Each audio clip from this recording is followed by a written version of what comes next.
नमस्कार दोस्तों, स्वागत है आप सभी का आपके अपने YouTube चैनल पर। तो दोस्तों, आज के इस वीडियो में हम कक्षा 12 मैथ की प्रश्नावली नंबर 4 सारणिक का एक मोस्ट इम्पोर्टेंट सवाल देखने वाले हैं।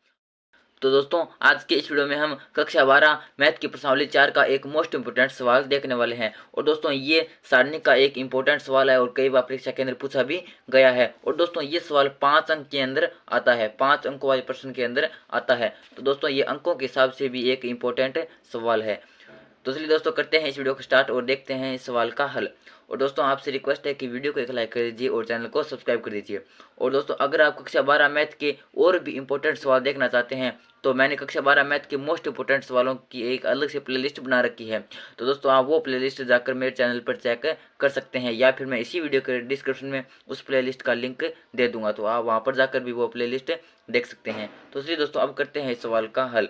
तो दोस्तों, सवाल अपना कि ये जो एक सारणिक है और इसके बराबर ये सिद्ध करना है। हमें यहाँ पर पूछा गया है कि सारणिकों के गुणधर्मों का प्रयोग करते हुए सिद्ध करो कि इसके बराबर ये होता है। तो दोस्तों, हमें सारणिक के गुणधर्मों का प्रयोग करते हुए इसका मान निकालना है और इसका मान ये सिद्ध करना है। तो चलिए दोस्तों, करते हैं सारणिक को हल। तो दोस्तों, सबसे पहले तो लिखते हैं हल। अब यहाँ पर हल में सबसे पहले तो ये सारणिक यहाँ पर हमने लिख ली। अब दोस्तों, हमें यहाँ आंसर के अंदर देखते हैं कि 5x+4 है। तो हम देखते हैं कि 5x+4 यहाँ पर बनता या नहीं बनता।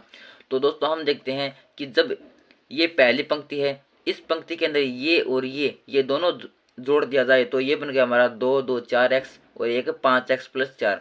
तो 5x+4 हमारा बनता है। तो मैंने क्या किया कि R1 यानी पहली पंक्ति के अंदर चेंज कर दिया। पहली पंक्ति के अंदर क्या चेंज किया कि पहली पंक्ति के अंदर दूसरी पंक्ति व तीसरी पंक्ति को जोड़ दिया। तो दोस्तों, ये पहली पंक्ति है, ये दूसरी पंक्ति है, ये तीसरी पंक्ति है। तो पहली पंक्ति में ये दूसरी व तीसरी जोड़ेंगे तो ये बन गया हमारा 2x 4x और एक 5x+4। तो ये बन गया 5x+4। इसी प्रकार क्या करेंगे दोस्तों कि इन तीनों को जोड़ देंगे तो ये बनेगा 2 3 और 2 5, ये बन गया 5x+4। इसी प्रकार इन तीनों को जोड़ेंगे तो ये 5x+4। और इन दोनों पंक्तियों को ऐसा का ऐसा लिख दिया क्योंकि हमने चेंज सिर्फ पहली पंक्ति के अंदर किया है।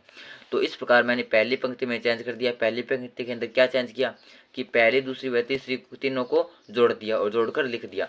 अब दोस्तों, पहली पंक्ति में से 5x+4 कॉमन ले लेंगे। और दोस्तों, सारणिक और अवयव के अंदर ये अंतर होता है कि सारणिक के अंदर हम कोई भी कॉमन लेते हैं वो पर्टिकुलर एक पंक्ति या एक स्तंभ से लिया जाता है, लेकिन अवयव के अंदर कोई कॉमन लेते हैं तो वो पूरे अवयव से कॉमन आता है। तो मैंने सारणिक के अंदर इस पहली पंक्ति से 5x+4 कॉमन ले लिया तो यहाँ पर बच गया 1 1 1। तो ये मैंने लिख दिया और इन दोनों पंक्तियों को वैसा का वैसा लिख दिया। अब दोस्तों, क्या करेंगे कि हम C1 होता है पहला स्तंभ, ये C1, ये C2, ये C3। C1 के अंदर चेंज करेंगे, C1 में से C3 घटा देंगे। इसी प्रकार C2 में चेंज करेंगे, C2 में से C3 घटा देंगे। तो यहाँ पर ये 5x+4 का 5x+4 लिख दिया। अब इस C1 में से C3 घटाएंगे तो इस पहले में से ये पहला घटेगा तो 1 में से 1 गया 0, 2x में से 2x गया 0 और इस 2x में से घटाएंगे x+4 तो ये बच जाएगा x-4।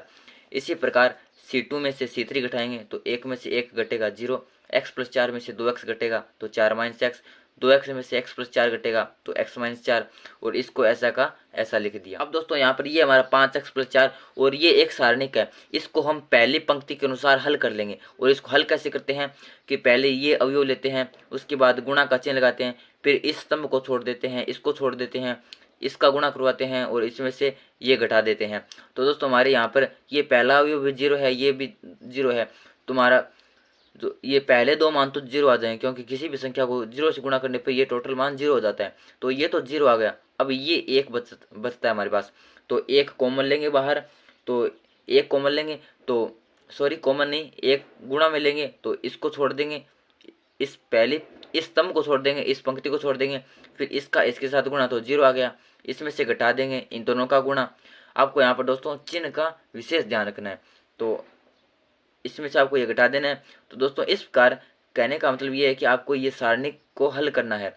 हल करने के बाद दोस्तों आगे, तो सारणिक को हल करने के बाद दोस्तों यह था हमारे पास 5x+4।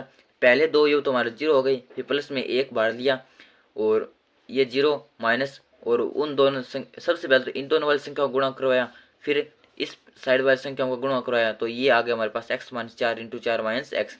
तो ये दोस्तों बन गया 5x प्लस 4। फिर ये तो टोटल 0 हो गया, एक का एक।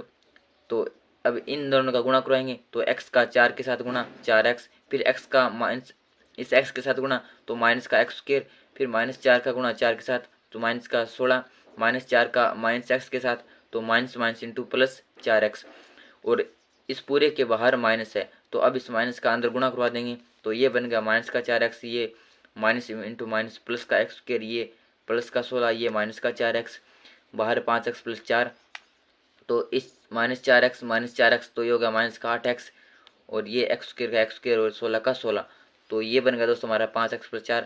अब दोस्तों इसको लिख सकते हैं हम x माइनस 4 का होल स्क्र। तो ये बन गया हमारा 5x प्लस 4। और दोस्तों यहाँ पर हम जानते हैं कि जब स्क्वायर होता है तो यहाँ पर हम किसी के भी माइनस लगा सकते हैं। तो x माइनस 4 के होल स्क्वायर को हम 4 माइनस एक्स का होल स्क्वायर भी लिख सकते हैं। और दोस्तों यही हमें सिद्ध करना था। देख सकते हैं दोस्तों कि हमें सिद्ध करना था कि सिद्ध कीजिए कि इसके बराबर ये प्राप्त होता है। तो दोस्तों इसको हमने सिद्ध कर दिया। तो दोस्तों इसका ये था हमारा एक सारणिक का एक मोस्ट इंपॉर्टेंट सवाल। तो दोस्तों आशा करता हूँ कि आपको वीडियो पसंद आया होगा। अगर वीडियो पसंद आया तो वीडियो को एक लाइक कर दीजिए और इस चैनल को सब्सक्राइब कर दीजिए। धन्यवाद।